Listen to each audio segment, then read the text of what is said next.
This is a coordinated effort. I want to make that clear. It has nothing to do with the original source at this point. I think most people recognize that. It's the great destroyer. It's the great deconstructor of society in America.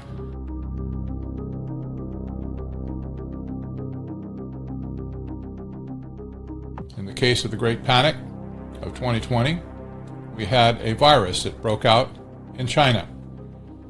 Before it even hit the continent of North America or Europe, computer modelers were already working overtime to suggest that millions of people were going to die and that the only way to stop it was to do what they said to do. We're under a full press attack from all sides. It's an ingenious attack in a way because it's very effective and it's working. We can't do much about it now individually, but there's going to come a time. We have a new type of enemy. It's not an enemy with battle tanks.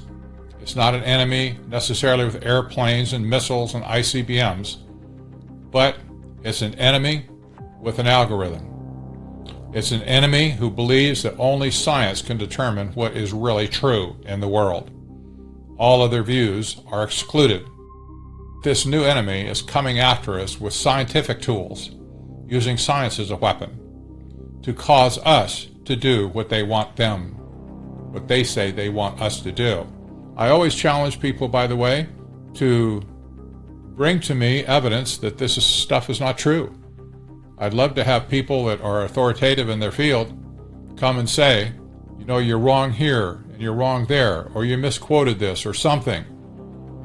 But in all the time I've been speaking and writing about technocracy, nobody really has come forward to offer any counter criticism.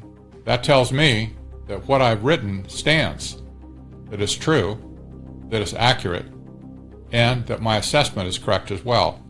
I believe very firmly, based on my entire study of technocracy and economic issues dating back to the early 1970s, that technocracy is engaged right this minute in a coup d'etat that will attempt to conquer the entire planet for the sake of establishing a technocracy.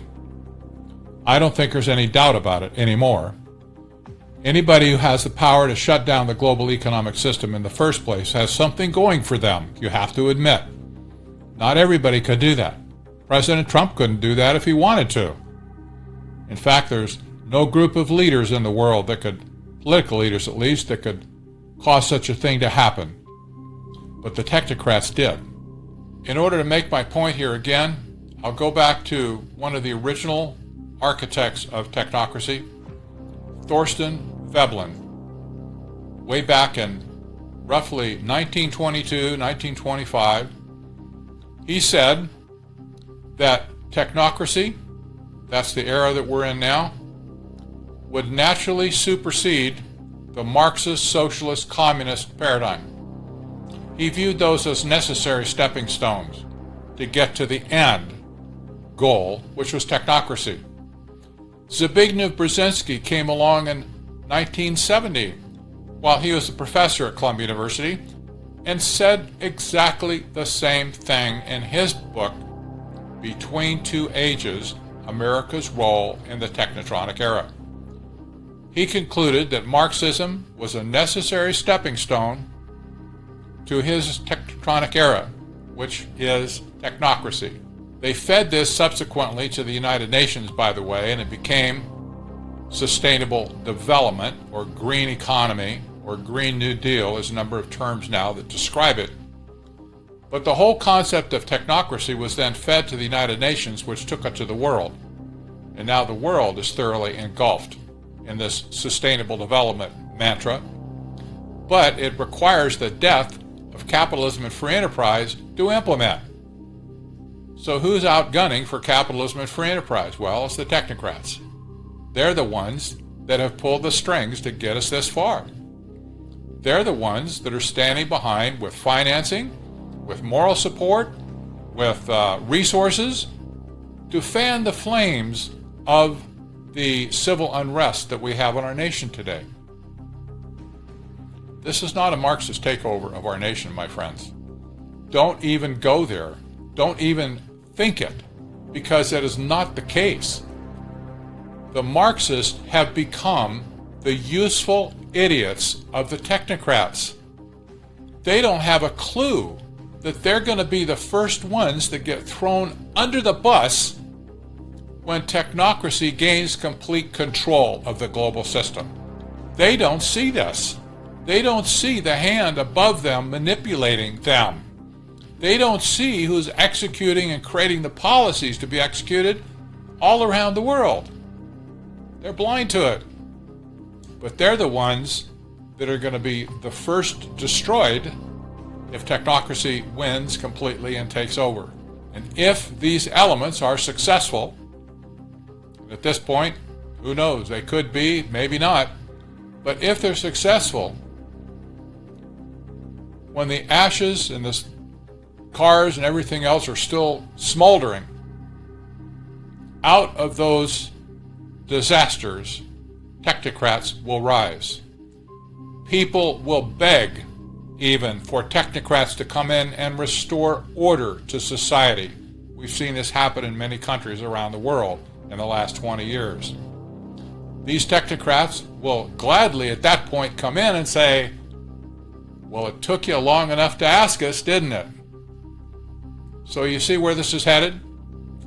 Technocracy right now has a vice grip on the entire planet.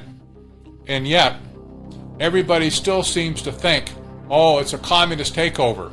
Oh, it's going to be communism, baby. It's going to be socialism. It's going to be this, that, or the other. Oh, I'm sorry. It's not. It's going to be technocracy. If today's technocrats are meticulously working toward a scientific dictatorship and applying a specific strategy to get there, wouldn't you think that they have a specific list of criteria that must be met before game over can be called? Wouldn't you think that they are comparing such a list to actual progress they are making in the world? Wouldn't you think that they are monitoring their progress and will recognize when the list has been fulfilled? If you can see my point here, then there are only two questions left, and here is the punchline of this particular point. When that day comes, will the technocrats have the guts to shut down the old world order and simply declare the system as dictator? And if so, how long will it take them to act?